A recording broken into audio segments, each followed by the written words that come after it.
Ella es profesora asociada en filosofía de la Universidad de Oslo.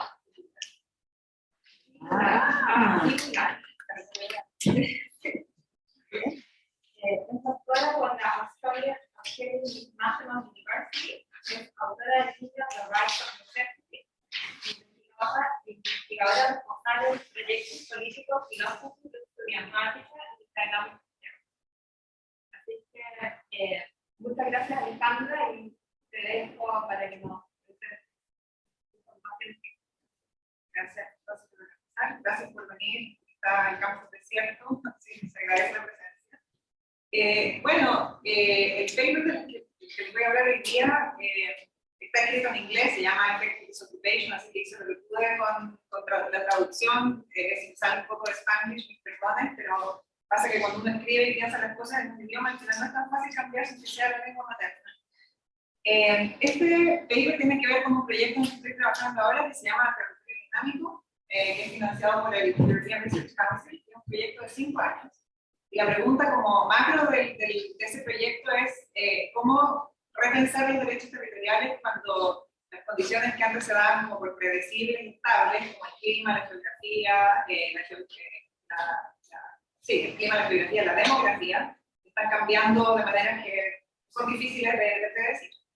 Entonces, un poco lo que estoy haciendo en la primera parte es ver cómo se han entendido hasta ahora los derechos territoriales, cuáles son los fundamentos que se dan y quizás qué cosas hay que se podrían adecuar mejor, o qué manera de ver las cosas habría que cambiar para que los derechos territoriales funcionaran mejor. Entonces, el plan es, un poco hablar del marco del paper, luego, cuáles son dos interpretaciones de qué es esta ocupación efectiva del mundo natural, luego, cómo está entendido el mundo natural en las teorías normativas de territorio. Ahí les voy a hablar un poco más de esto. O sea, las teorías normativas de territorio se refieren a las teorías que tratan de explicar, de justificar moralmente por qué un grupo, un agente, es dueño o soberano sobre un cierto espacio o recursos naturales, ¿ya? Y cómo entra el mundo natural en esto. Luego voy a hablar un poco sobre qué otras disciplinas han rechazado implícitamente este marco, pero solo implícitamente, y luego qué es lo que yo entiendo por la desocupación efectiva, en qué consistiría. Así que como de clarificación del camino. Bueno, haciendo este proyecto me salió un poco de la filosofía pura, estoy obligado a mirar el derecho, a mirar la antropología, a mirar otras disciplinas. Y el término mismo de la ocupación efectiva viene del derecho internacional. Ya, o sea, la forma en que cuando uno habla de que un Estado es soberano, tiene que demostrar ocupación efectiva. ¿Ya? Y en general en el derecho internacional se habla de que tiene que haber un animus y un corpus ocupandi. ¿Ya? O sea, el animus ocupandi es que uno tiene que estar como en la intención correcta de ser soberano, pero también se necesita el corpus, se necesita el ejercicio de soberanía, ¿ya? Actual. O sea, uno tiene que demostrar que realmente tiene cierto control sobre el territorio. Ahora hay una conexión muy estrecha entre la ocupación efectiva y el colonialismo, ¿ya? O sea, de hecho hay muchos autores que han sugerido que la ocupación efectiva surgió como doctrina por el colonialismo, porque las potencias europeas tenían que justificar apropiarse grandes territorios de ultramar, donde solo tenían quizás algunos pequeños puntos que ellos controlaban, y cómo se hacía entonces la ocupación, cómo se justificaba la ocupación efectiva. Y lo que yo digo en el paper es que, bueno, la desocupación efectiva que ocurrió en el siglo XX, ya esa terminología la ocupo yo la veo como el nacimiento de estas repúblicas independientes, de estos nuevos países que dejaron de ser colonias. ¿Ya? Y lo que se hacía en ese momento era un poco como ocupar efectivamente a sus pueblos junto con el territorio, ¿ya? Y lo que fue el proceso de colonización fue un poco un rechazo a esa manera en que los europeos simplemente imponían sus términos sobre otros pueblos.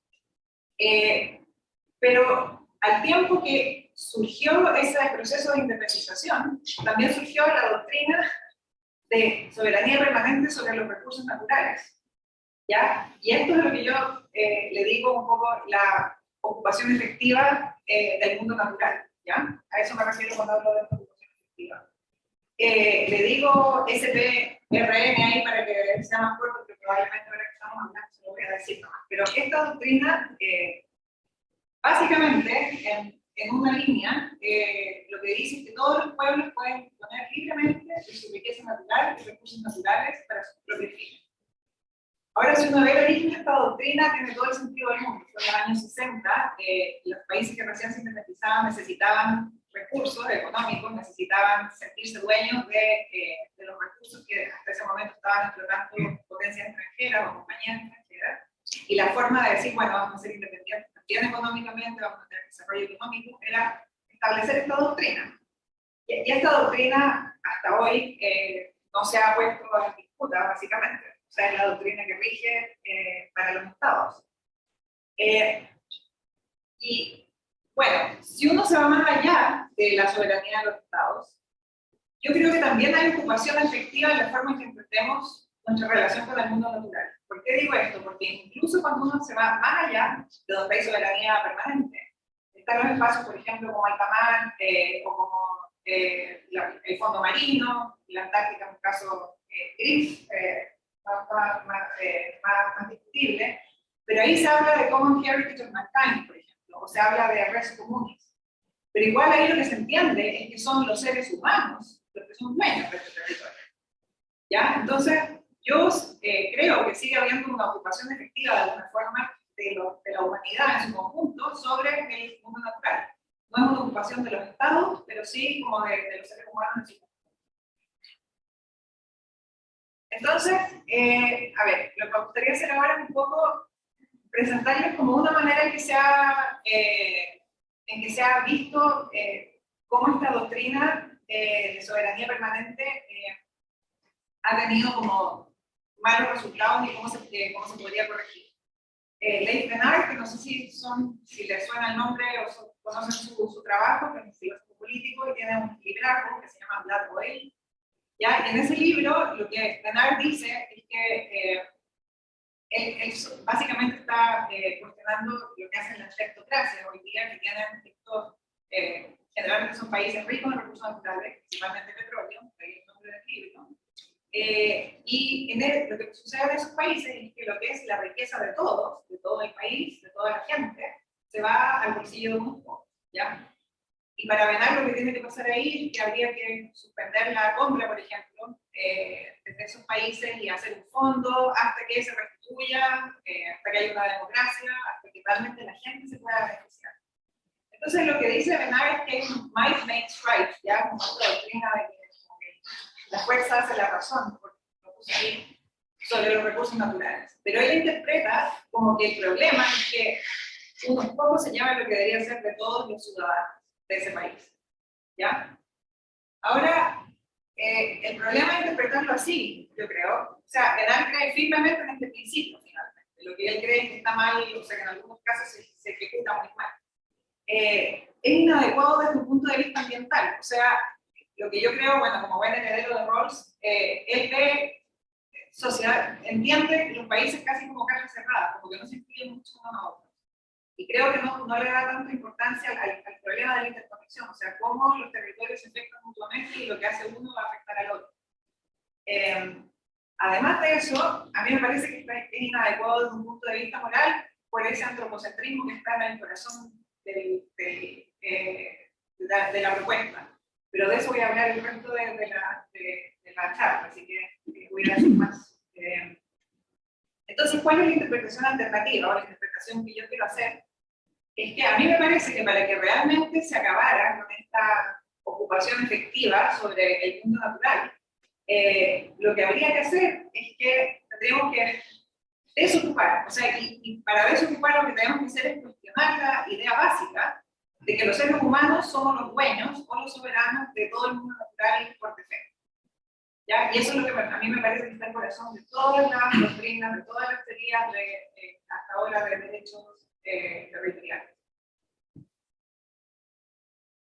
Entonces ahora les voy a contar un poco de las teorías normativas de territorio y cómo abordan ellas el tema del mundo natural, o sea, cómo lo entienden. Muy básicamente, hay, yo diría que como 3 tipos de teorías. Un primer tipo le llamo teorías de conexión.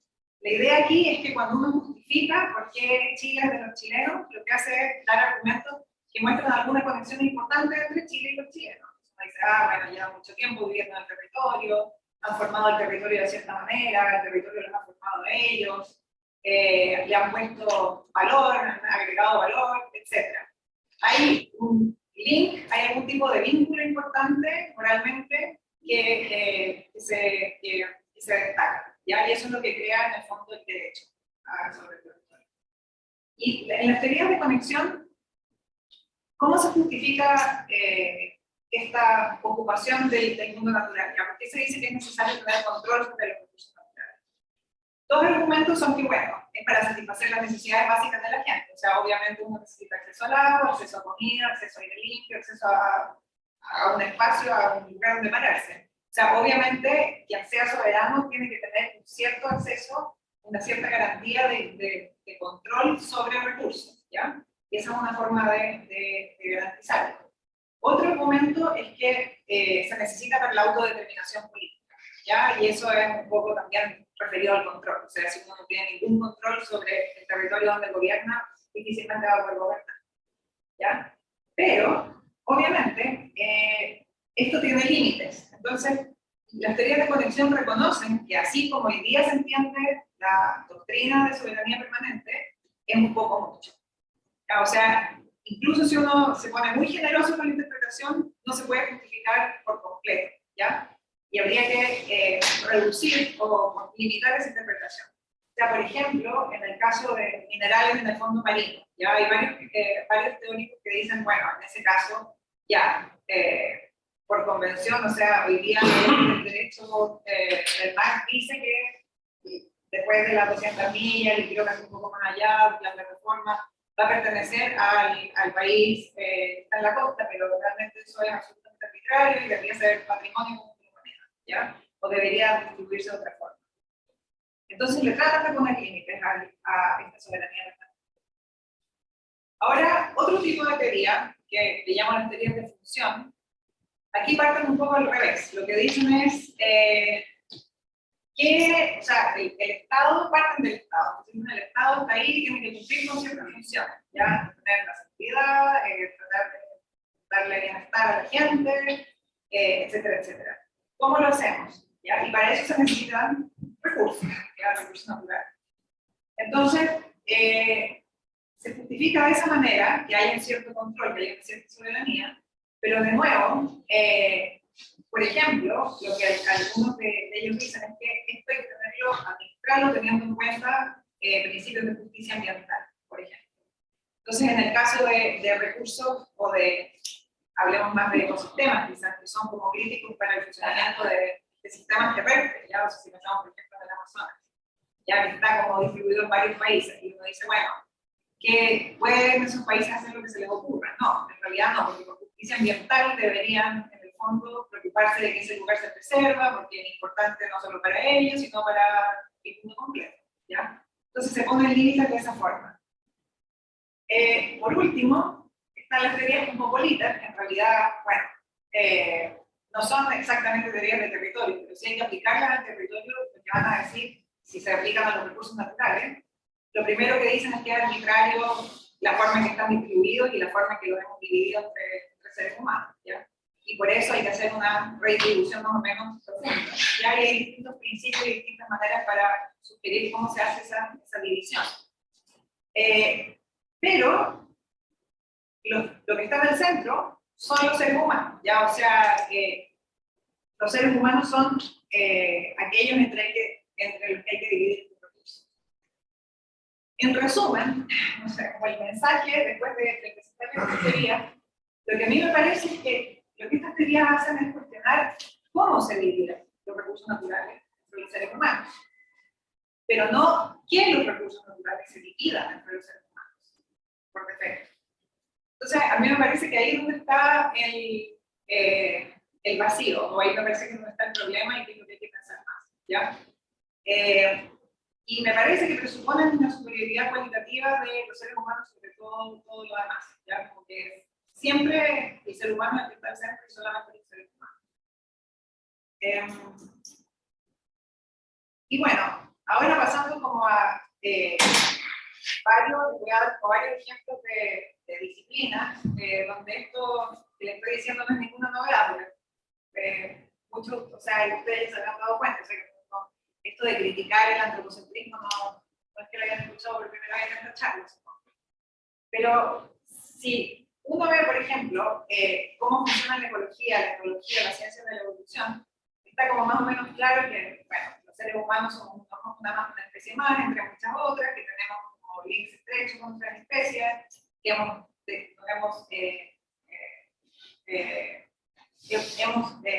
evolucionado muy cerca de manera muy cercana, muy parecida a otras especies. La etología nos muestra cómo otros animales tienen comportamientos similares, son territoriales igual a otros que nosotros, etc. O sea, hay mucha información desde ahí. Más en el plano normativo, o sea, la filosofía medioambiental ha criticado el antropocentrismo desde el comienzo, ¿ya? Y se habla mucho del problema que ha sido filosóficamente, de que en filosofía también siempre hemos pensado que casi exclusivamente en los seres humanos y en todo lo otro como subordinados a nosotros, ¿ya? O sea, también podemos hablar más de eso después si quieren, pero es como para darles ejemplos.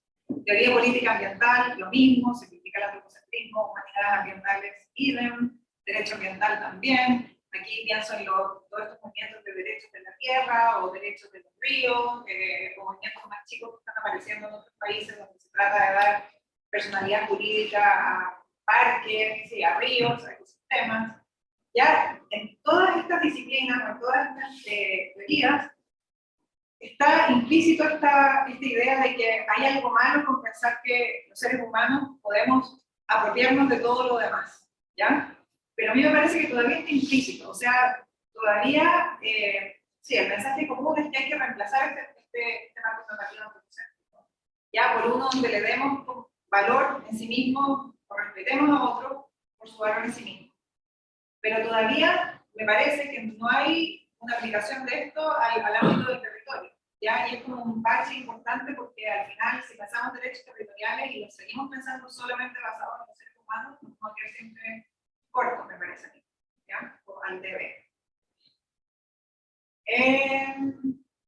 Sí, y bueno, y lo mismo con los recursos naturales, y la terminología misma de recursos naturales, que ya supone que son un medio para un fin, ya, o sea, son recursos.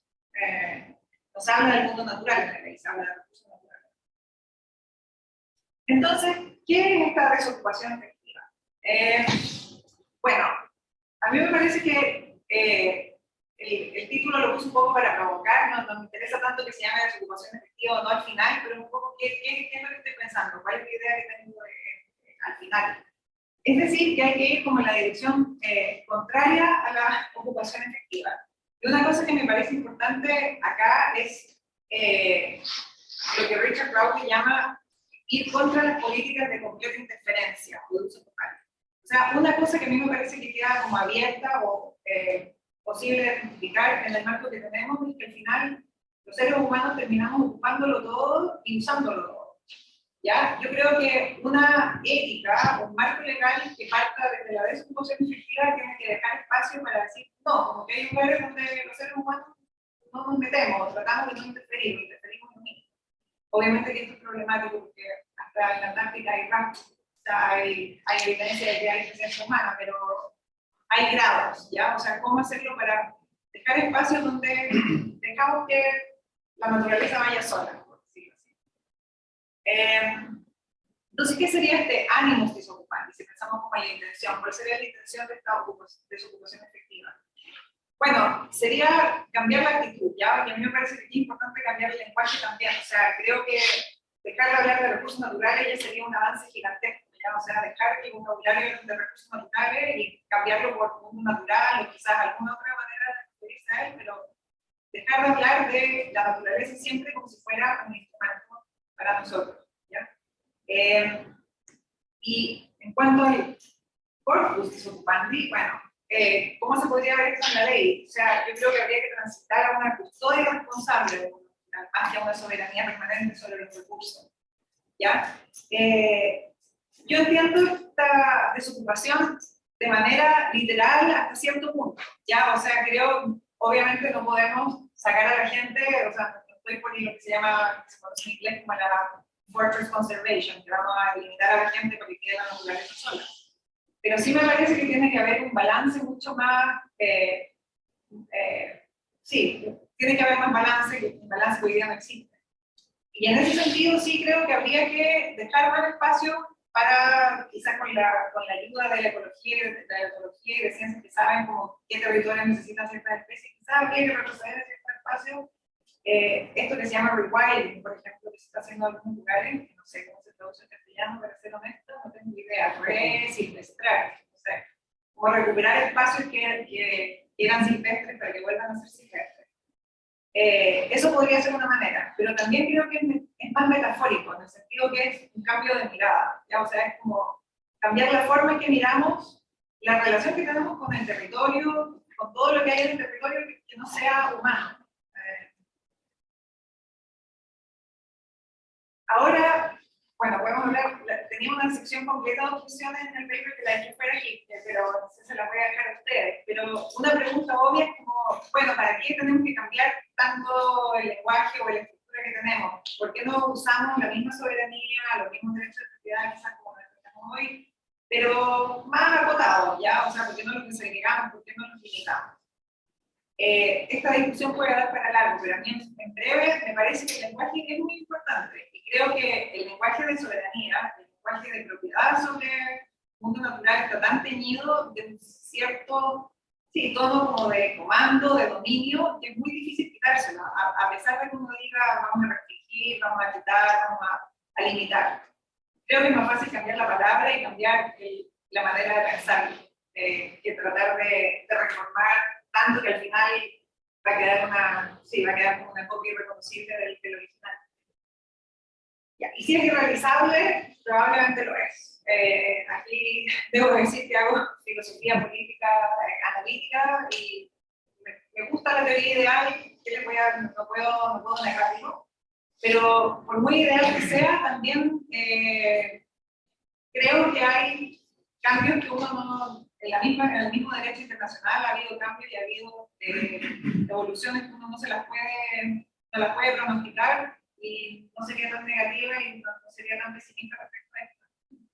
Además están los tipping points sociales que se pueden gatillar un poco, quizás empujar y ayudar a que se produzca cambios. Mis conclusiones son muy abiertas. Sí, yo casi empiezo a pensar de que deberíamos dejar de establecer tanto los derechos territoriales y deberíamos ocuparnos más de los deberes territoriales. Y lo mismo con los derechos sobre los recursos naturales y pensar más en los deberes hacia el mundo natural, creo que eso ayudaría bastante. Y sí, creo que lo que falta es una relación más horizontal, más informada y más respetuosa con otros seres vivientes y ecosistemas, que no lo tenemos hoy día tanto. Problemas, millones, o cómo se puede implementar esto, claro, es difícil, o sea, un problema obvio que aparece es que, bueno, si va a haber representantes del mundo natural o alguien va a defender el mundo natural, ¿cómo vamos a designar esos representantes? ¿Qué pasa si esos representantes abusan de su autoridad? Si nos basamos tanto en las disciplinas como la ecología o como la ciencia evolutiva, ¿cuánta importancia le vamos a dar a esas disciplinas para desarrollar nuestro marco normativo? Ya, o sea, ¿cuánto vamos a poder depender de ellas? ¿En qué medida está bien o está mal? Sí, preguntas hay muchas, pero creo que lo voy a dejar ahí para que tengamos tiempo para conversar. Muchas gracias.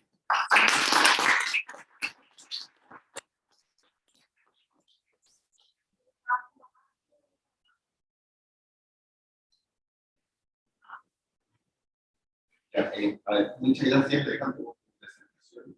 Muy sintética, muy completa. Lamentablemente no he podido revisar tu paper y probablemente ahí estará la respuesta que estoy buscando. Tengo la impresión de que y ahí tú me corregirás si estoy diciendo algo que quizás sea muy preciso ya. Mi impresión es que sí sería compartir una desocupación efectiva con un antropocentrismo que sea más bien adecuado. O sea, yo creo que, por ejemplo, uno perfectamente podría cambiar el lenguaje de la propiedad respecto de ciertas cosas, sin, por ejemplo, cuestionar una cierta relevancia eventualmente moral ontológica del ser humano. Creo que sería súper compatible. Tanto del ánimo, lo que tú dices como el ánimo disocupante, como del corpus desocupante, ¿ya? Se podría plantear perfectamente un tema de justicia responsable de utilidad sustancia, y no necesariamente habría que abandonar una versión antropocéntrica, insisto, matizada, o sea, reconociendo deberes de cuidado respecto al mundo natural, y esos deberes de cuidado eventualmente muy fuertes, pero podría ser eventualmente compatible. No sé cómo lo ves tú, al menos es mi intención. Súper buen punto. A ver, ¿cómo estaba pensando mientras lo decías? Quizás cómo se puede decir de otra manera. Quizás lo que, cuando critico el antropocentrismo, lo que estoy criticando es el antropocentrismo de los derechos, no de los deberes. O sea, creo que lo único que podemos tener los deberes al final sí vamos a ser los seres humanos. Le voy a pedir a los pingüinos que se están teniendo mal en la Antártica, pero a los seres humanos sí les puedo pedir que no hagan ciertas cosas. Entonces creo que sí, inevitablemente somos nosotros los que vamos a poner el marco legal, poner el marco moral. Eso, no pongo duda en eso. Lo que critico es que los objetos de nuestra preocupación sean solamente los seres humanos, solamente hacia los seres humanos esté destinado como la mirada de los derechos que se estipulan en el marco legal. Entonces, en síntesis, podría ser compatible una versión matizada de antropocentrismo por esta perspectiva. Dependiendo cómo se decida el antropocentrismo, supongo que sí. Para mí, como lo entiendo aquí, es cuando estás en el fondo a quién vas a beneficiar con tu mirada, van a ser solo seres humanos. Yo creo que eso básicamente como el hecho de que, si bien es cierto, o sea, los intereses humanos no pueden ser arbitrarios, sino que están del modo, digamos, limitados, ¿ya? Por lo tanto cuentan, pero cuentan teniendo en consideración también otro tipo de actividades, ¿ya? Pero en último término, habría una relevancia o un estatus moral y eventualmente ontológico diferenciado entre el ser humano y el partido, lo que no implica que en virtud de ese estatus uno pueda hacer cualquier cosa. Pero lo que voy es que me da la impresión de que no se parte totalmente. Entre ese estatus sirva para darnos más deberes que derechos, sí, yo estaría. ¿No? Gracias, Alejandro. Súper interesante tu presentación. Mi pregunta es como más sobre tu argumento normativo. Hay una parte donde mencionas, bueno, algo así como la idea de la desocupación efectiva. Me imagino que eso de alguna manera puede ser problemático en el sentido de que tendríamos que introducir ciertos criterios para tratar de compensar cierta colisión de algunos deberes o derechos. Por ejemplo, si vamos a ocupar territorio, ¿en qué medida o hasta qué punto, en qué límite eso va a poder ser justificable en vista de estar produciendo o estar colisionando con algunos derechos que, por ejemplo, pueda tener una comunidad o que pueda tener no sé, una extracción de recursos, que aunque suene feo, digamos, puede estar justificado. Entonces ¿cómo en tu argumento, digamos, normativo, habría algo así la necesidad de introducir ciertos criterios para poder corregir esa posible colisión de deberes que tendríamos entre la desocupación efectiva y la ocupación efectiva? No, bueno, gran pregunta.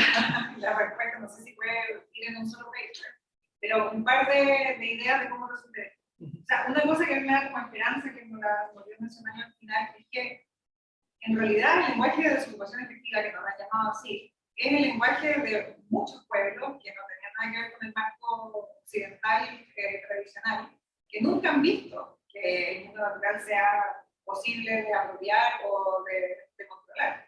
¿Ya? O sea, creo que cuando uno habla de desocupación efectiva, de alguna manera se puede conectar mucho mejor con teorías que no son la teoría tradicional europea occidental que la que tenemos aquí, ¿ya? Donde, claro, te dicen, o sea, bueno, pero propiedad sobre el mundo natural no se puede, y de hecho siempre estuvieron un poco a contrapelo de esa idea. Entonces, no es como introducir algo nuevo, es realmente como recuperar algo que quizás estuvo ahí, que por un tiempo quedó como,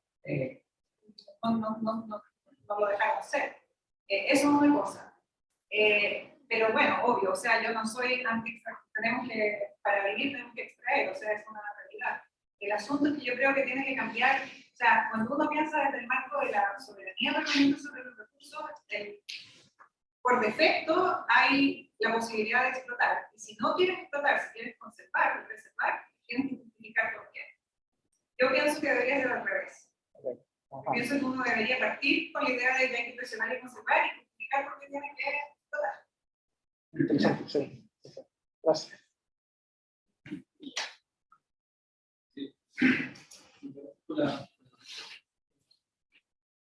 Mi pregunta es clásica. El tema es que al final habla de derechos de ecosistemas y cosas así, y también de seres vivientes. Entonces está la típica discusión sobre si los derechos pertenecen a individuos o se atribuyen a sociedades colectivas, sistemas médicos. Entonces la pregunta es, ¿cómo estas cosas se hacen compatibles? O sea, si no se le roba al mismo tiempo de los individuos y de los colectivos. El conflicto, pues, entonces, lo que me parece a mí es que cuando uno piensa que los humanos pueden ser algo, que atribuye derecho al territorio, y se concentra en individuos. La idea como de dejar espacios como una intervención como un poco problemática, totalmente por eso, ¿no? Por el conflicto que hay en el mundo natural y por tanto que hay entre ciertos individuos que compiten entre sí, que traen conflicto y por tanto no podría comportarse así. No se identifica el conjunto con derechos de propiedad y de soberanía, por ejemplo, deberes de intervención de la naturaleza para cosas. Obviamente pensando en términos de ideal, porque en práctico, el tema se simplificaría o no. Entonces, esa duda me surge porque hablaste de temas y también de ser viviente como individuo. No, muchas gracias. Bueno, de hecho, o sea, a propósito no dije que era el mundo natural, porque sabía que me iba a meter en ese problema de frente. O sea, ¿de qué estás hablando? ¿De los individuos animales? ¿O estás hablando del ecosistema, o de los ríos, del paisaje, del cuidado? Ahora, derechos del mundo natural no lo dije en ningún lado, ¿ah? Que quede claro, porque me parece problemático. O sea, quizá hay explicaciones de por qué es bueno desde un punto de vista retórico, expresivo hablar de derechos de la naturaleza, pero creo que si uno se mete realmente a hablar de derechos de la naturaleza, sí, las complicaciones metafísicas se hacen evidentes, ¿ya? Pero ¿a qué me refiero con el mundo natural? Bueno, en este paper en específico, espero dejarlo así, ¿ya? Seguro que va a haber un reviewer que me va a decir eso que estás diciendo tú. ¿A qué te refieres? Pero quiero dejarlo así porque creo que, o sea, creo que sí va a haber diferencia, obviamente. Si toman un punto de vista más animalista, ya se preocupan como de los seres sintientes, como individuos, versus se preocupan de los ecosistemas. Obviamente esas dos miradas son muy distintas. Pero creo que esas dos miradas se parecen insuficientes. O sea, de todas maneras, ya sería un contraste profundo contra el sistema que tenemos hoy día. O sea, creo que incluso si no digo a qué me estoy refiriendo, si estoy refiriendo a animales individuales o al ecosistema, igual este cambio de mirada, sí, haría una diferencia, y esas dos que parecen tan distintas cuando uno ve el detalle, en realidad no son tantos si lo contrasta. Entonces eso vale como respeto. Muchas gracias. Yo evocaba un ejemplo de desocupación efectiva. No sé si están así como que no hay nadie por llevar personas, pero para nada más que observar, que es el Parque Nacional Torres del Paine, en donde sacaron a toda la gente que iba a pastorear, ya que llevaban ovejas y todo lo demás, lo sacaron y no dejan que nadie, ningún otro animal entre, que no sea de las especies que se dan allí, y también que no se use como recurso natural, ¿ya? Sino que solamente exista.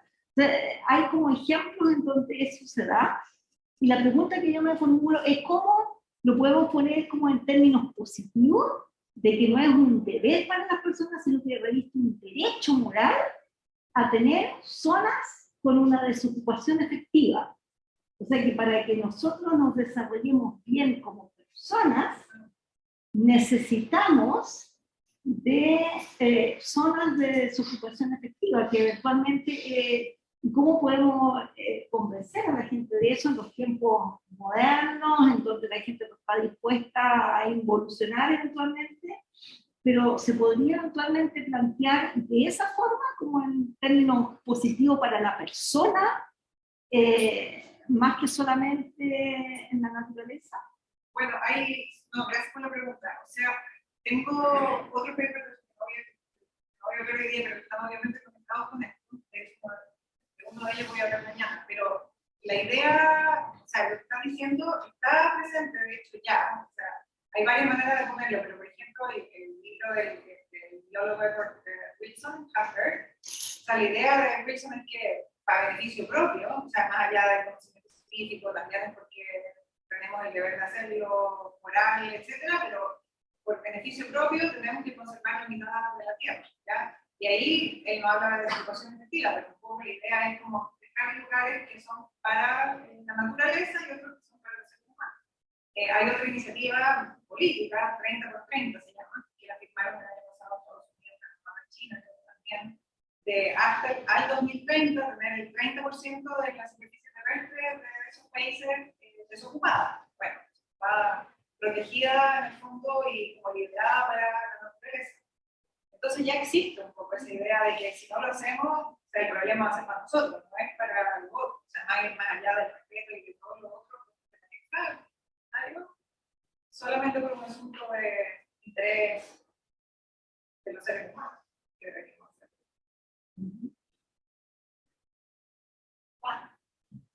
Gracias, Alejandra. A ver, no sé cómo.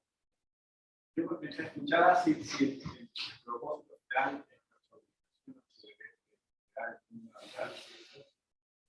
nuestra geógrafo ni por. Tiendo a pensar que hoy día en el mundo existen muchos lugares que están desocupados. Y ese es un problema, o sea, más que la desocupación efectiva, yo pienso que se requiere una ocupación eficiente, o sea, el gran daño que producimos a la salud natural es porque vivimos concentrados en esas regiones y en esas regiones temas naturales están afectados. Y, por ejemplo, por ejemplo, el no ocupar la Antártica no le produce un beneficio a la Antártica. El problema que produce la Antártica es que en otros lugares se está produciendo el aumento. Por eso que quiero decir, y esto es totalmente hipotético. Lo que uno debe buscar sería un tema también de densidad, que usáramos parejo todo el planeta. Y no que estuviéramos concentrados en algunos lugares en que se acaba el agua, en que se las contaminaciones, sino que, porque naturalmente el mundo tiene lugares ocupados. O sea, en Chile tenemos 7 millones de Santiago, toda la zona central, los ríos llaman más, y tenemos 8 lugares ocupados. Entonces, lo muy hipotético es esto de que la solución eventualmente sea un uso uniforme del planeta, que nadie quiere ser en la cama, que todos quieren vivir en lugares mediterráneos. Pero si tú dices que quieres proteger la Antártica y para eso entonces no lo ocupemos, pero resulta que estás produciendo el cambio climático y en otra parte no la estás protegiendo. No sé si me explico. Entonces, la desocupación efectiva puede resultar en la concentración de poblaciones locales con un daño tal que ese lugar desocupado no lo perjudica. Estoy haciendo un ejercicio. Creo que, bueno, sí, no, está bien. Y creo que quizás podría estar de acuerdo para la zona efectiva, pero para la Antártica, o sea, ocupar la Antártica, a menos que, no sé, diseñamos humanos que puedan vivir a menos 40 todo el año, o sea, la cantidad de energía que se gastaría para llevar gente a la Antártica. Ahora comparto totalmente el punto, proteger la Antártica es obvio, no sirve de nada lo que uno en la Antártica. El problema con la Antártica es lo que estamos haciendo fuera, eso está clarísimo. Pero yo creo que hay algo importante en dejar, es que la cosa de ocuparlo todo, o sea, de partida creo que hay lugares que simplemente no son para la ocupación humana, como la Antártica. Pero también me parece que, y aquí tomo lo de Wilson, o sea, creo que se pierde mucho, hay tanto conocimiento científico que se puede perder con porque los seres humanos somos bien cuando llegamos con todo. Entonces, a menos que sea con esta actitud como de contenerse y de no hacer la ocupación efectiva que se ha venido haciendo en el último siglo, yo veo que es como la receta del desastre. Pero bueno, es verdad que aquí dependemos de lo empírico, es una discusión casi más empírica, ¿qué es que produce más daño? Tener seres humanos distribuidos por todos los lugares habitables del planeta, o quizás habría que concentrarlo a todos, pero no se necesita calefacción y aire acondicionado.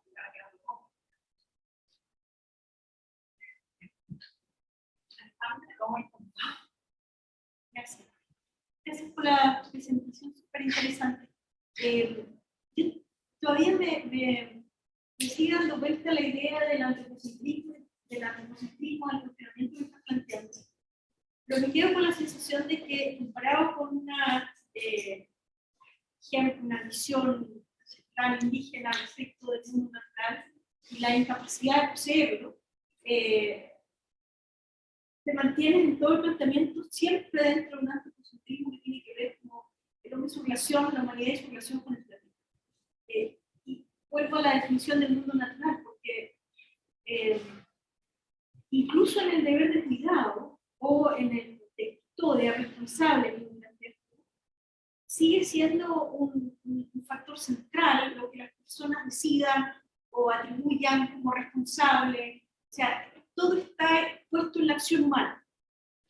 Y no se cuestiona el hecho de que somos nosotros los únicos que debemos actuar para lograr esa custodia responsable, ya sea retirándonos o quedándonos o pidiéndonos, pero siempre está sentado en. Entonces, quería preguntar si pudieras profundizar un poco más, ¿por qué no la otra visión?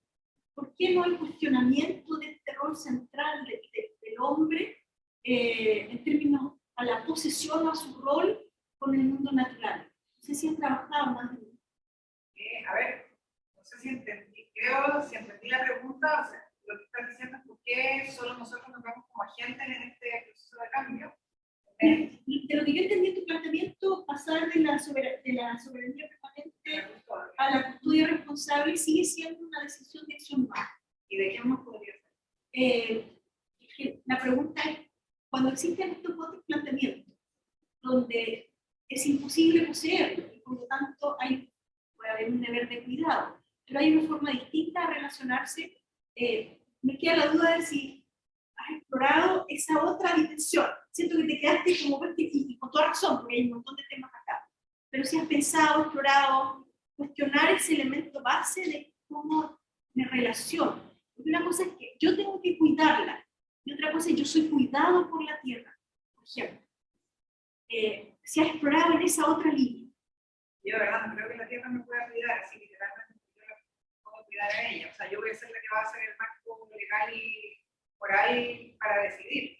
O sea, no creo que, incluso si uno, o sea, no lo he estudiado mucho, parte del proyecto, una de las ideas es como ver otras maneras de ver la relación ser humano-naturaleza, que no sea la que estamos imbuidos, pero incluso en esas, son los seres humanos los que van a decidir si hay guardianes, espíritus de los reinos, espíritus de los solares, no tengo idea. Al final son los seres humanos también los que van a decidir eso. Entonces creo que incluso en las que parezcan menos antropocéntricas, igual van a ser, volviendo a la pregunta original, igual van a ser antropocéntricas en el sentido de que somos nosotros los que vamos a tener que ver qué deberes, qué entendimiento vamos a tener de ese mundo. Y entonces al inicio, por lo tanto, esta crítica al antropocentrismo como fin, es que es muy distinto si solo lo que te preocupa son los seres humanos, esa es mi crítica. Que los seres humanos vamos a hacer lo que vamos a poner en marco legal, eso me parece totalmente razonable y lo veo de otra forma podría ser, pero lo van a hacer las mañanas. A menos que aprendamos, quién sabe, quizás para ver siglos más, aprendemos a leer, a entendernos con otras especies, pero hasta ahora. Porque en el fondo, si pensando un poco también en lo que decía María Elena, si al final, yo soy economista, por eso mi pensamiento tiene que ver con un solo proceso. Si al final el beneficiado va a ser siempre el ser humano, ¿por dónde queda la definición de antropocentrismo en términos de el único beneficiado o es el fin? Todavía me pierdo en cómo se define el antropocentrismo si al final lo que queremos hacer es cuidar algo para poder sobrevivir como especie?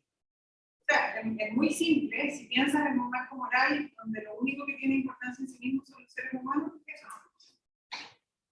Pero ese marco es congruente con el marco que uno cuida la tierra para que vivamos juntos y Para los seres humanos, sí, claro, instrumental, recurso. absolutamente, claro. Recursos. Sí. Pero Pero yo no coherente sé con si el es hecho de- suficiente. Yo creo que no es suficiente. Ese es el punto de Greenberg. Es decir, que ese marco, o sea, uno puede decir que es suficiente, sí, porque por lo que dice Wilson, que si no nos vamos a, o sea, hay que dejar lugares porque nos interesa a nosotros, es por protección propia. Exacto. Claro. Pero si uno dice, no, ya no es por protección propia, es porque las ballenas, no tengo idea por qué, pero tienen derecho a existir, punto, ya. Dejémoslas vivir tranquilas, independiente de que nos sirvan o no nos sirvan. Ahí es donde empezar. Bueno, creo que es un tema que me da vuelta, porque en el fondo, si creemos en la interconexión de las especies, al final necesitamos también las especies. Entonces siento que quedo como con esta sensación de que personal, no por lo que tú estás planteando, tengo que entender mucho mejor en qué consiste lo que tú estás planteando y las implicancias que tiene, porque yo creo que yo necesito las de porque si no, la cadena alimenticia, la sustentación del ecosistema, La ballena es un recurso. exactamente, no porque yo lo crea, yo creo que yo no más articulado. Sin embargo, no encuentro dónde nos podemos separar profundamente del antropocentrismo entendido como el único fin es el ser humano. Es ahí donde, ¿cuál es en la práctica estoy pensando? En la práctica. O sea, yo creo que cualquiera que tiene una mascota y la quiere mucho, puede querer la mascota en sí misma y no para ningún fin instrumental, diría yo. Pero quizás es un ejemplo fácil y barato porque son las mascotas. Un economista podría argumentarte de manera distinta. Torres del Paine es una gallática, si no Torres del Paine que no me lo toque, nada lo mismo. Instrumentalmente no le voy a sacar el uso, pero... Un economista, lo que veo es que un economista podría argumentarte en contra. Por eso estamos en lo que estamos. Por eso me queda dando vuelta y te agradezco mucho la introducción. Es que la gratuidad, el tema de la gratuidad, es lo que hemos partido. Porque todo tiene que ser instrumental, porque nada puede ser gratis. Como a propósito de la Antártica, estuve en Londres, en el Museo de Ciencias. Si alguien tiene que ir a Londres al Museo de Ciencias, hay documental sobre la Antártica, impresionante, y de las imágenes espectaculares. Y de repente, entre medio de todas estas imágenes, salen así como unas ballenas, unas imágenes de ballenas y todo así como en el océano austral. Y dice el Benedict Cumberbatch, que es el que equivale a, no me acuerdo si es el doble del Amazonas, pero que la vida, todos los recursos vivos antárticos, en términos de secuestrar carbono, era más que el Amazonas, no me acuerdo si era el doble. Como ya la ballena era para el aceite, o sea, era por el aceite y ahora es porque secuestra carbono. O sea, esa es como la mirada esencialmente instrumental. ¿Vale? El mejor ejemplo, ya no lo necesitamos para el aceite ni para combustible, pero ahora secuestra carbono. El tema de la gratuidad y del valor intrínseco es algo que a mí me cuesta mucho argumentarlo. Tengo todavía que seguir profundizando porque me encuentro en este otro ámbito, donde todo es instrumental. Quisiera salir de ahí. Es una línea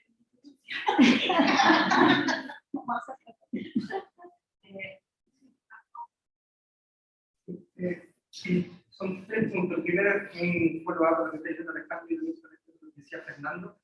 Este paper de Ben Milius, ¿no sé si lo han leído? Ben Milius.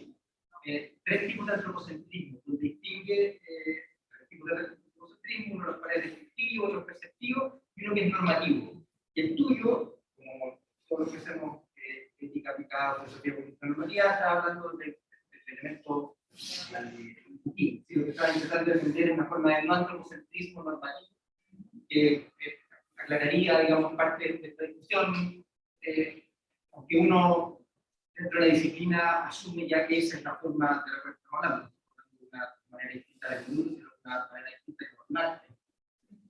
Pero eso como nota que decía.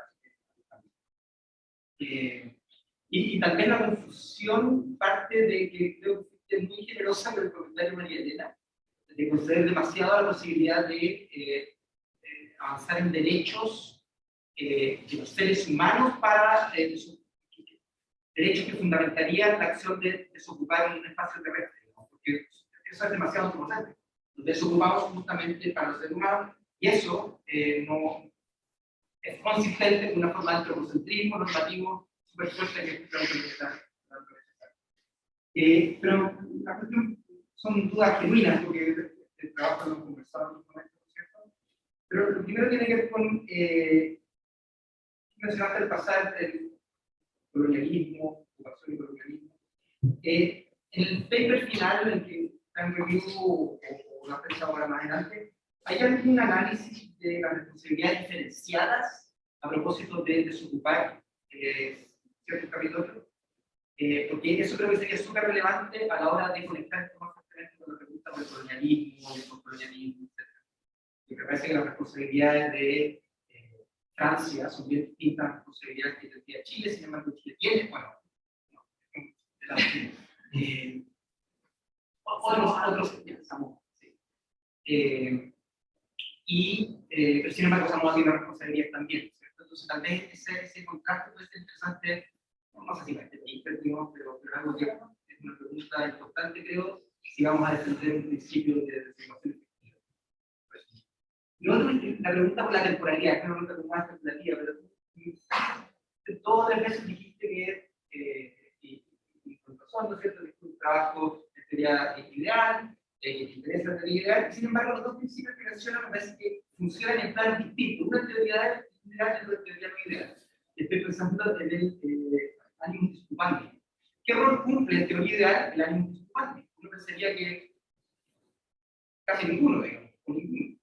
Entonces, yo no sé si en el trabajo no recuerdo que tú hayas hablado de teoría ideal, pero si lo leo en ese ánimo, el ánimo disocupante parece ser un principio muy relevante de una teoría ideal, y sigue la no ideal que es la que trabajo, que no está.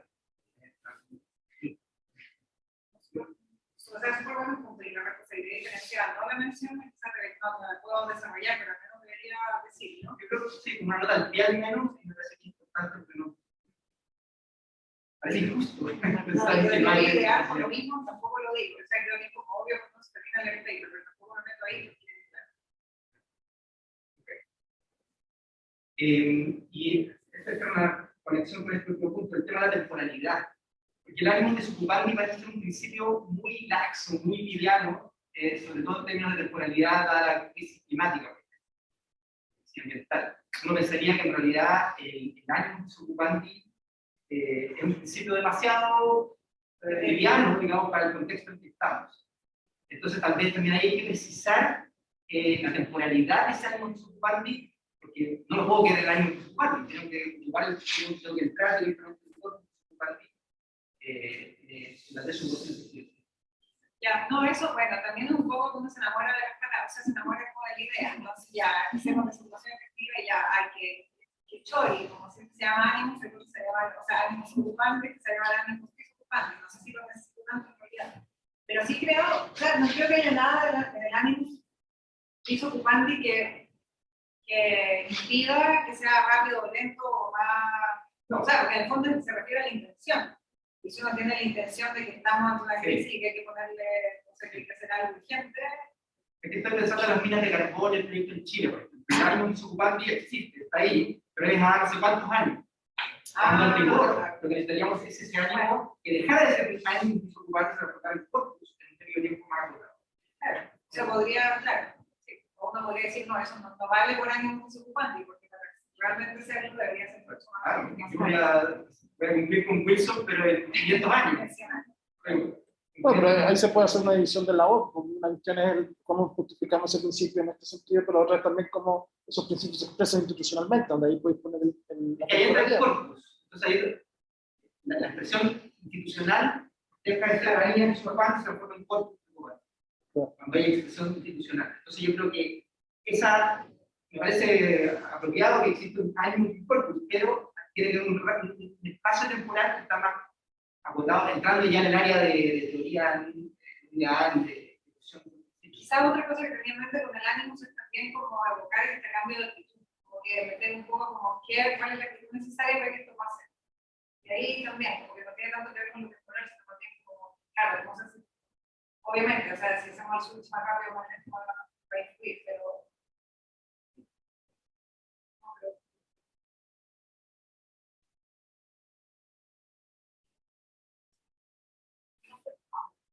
Hola.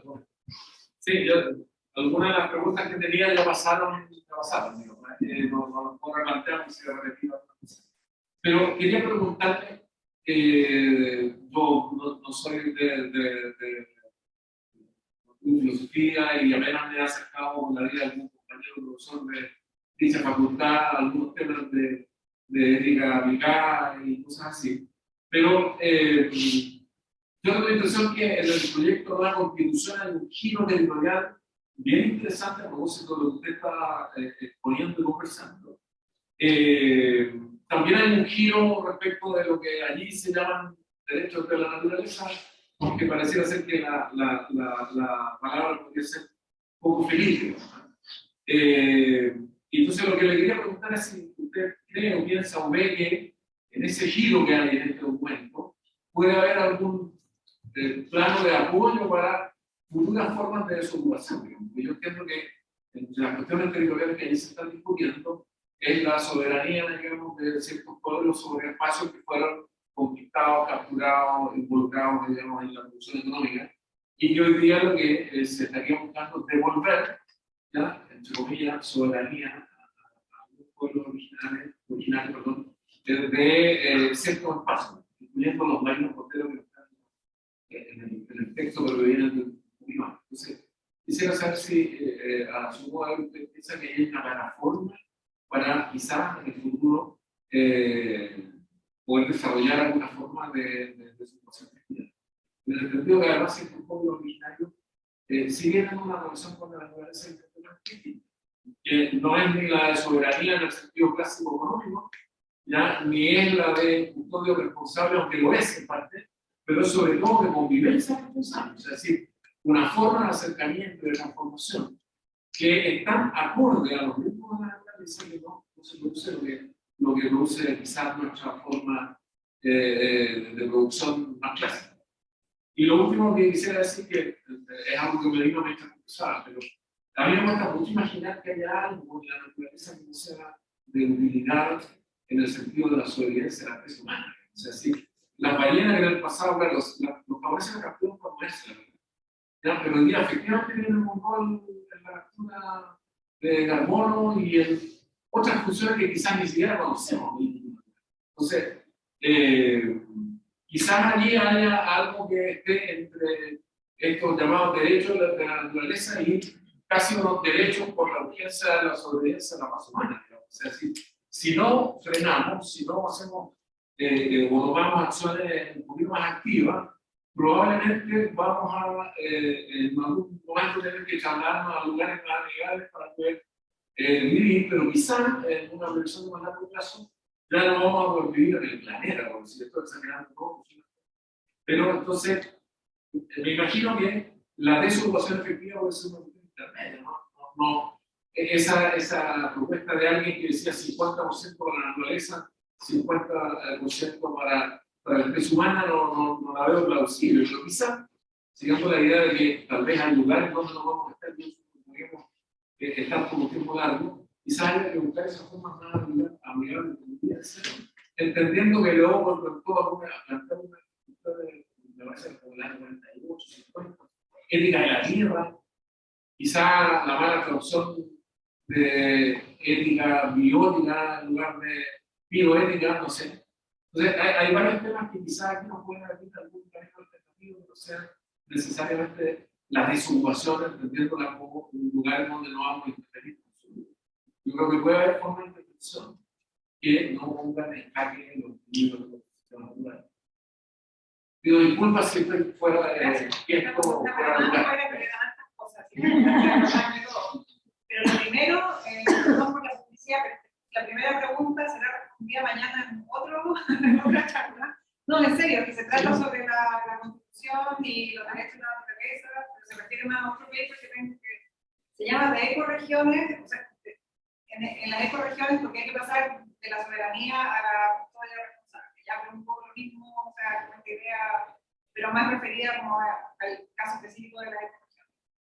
Y bueno, sí, o sea, la Constitución, el borrador de Constitución tiene, ustedes saben, tiene mucho sobre la naturaleza, sobre el derecho a la naturaleza.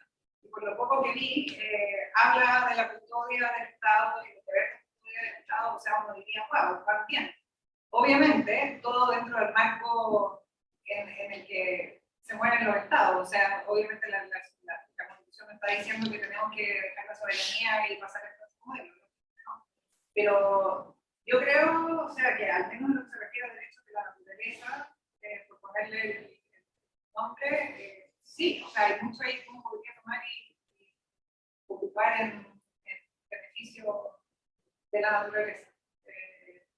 Ahora, coexistencia o convivencia, ¿cómo fue que lo llamó? Convivencia responsable. Sí. En algún, o sea, todavía estoy ahí como pensando, ¿es custodia el término que uno quiere o puede ser coexistencia o convivencia o otra cosa?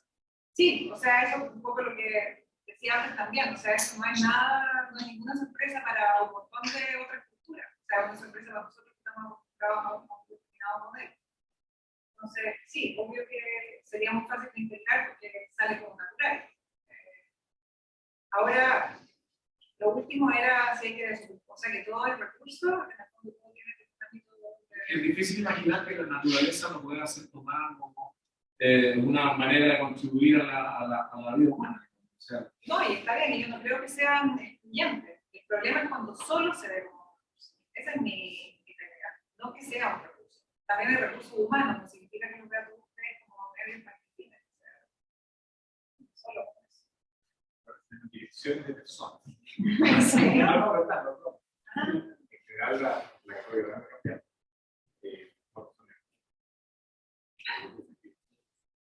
Bueno, se llama la doctrina de direcciones de recursos. No, de naturaleza. Direcciones de naturaleza.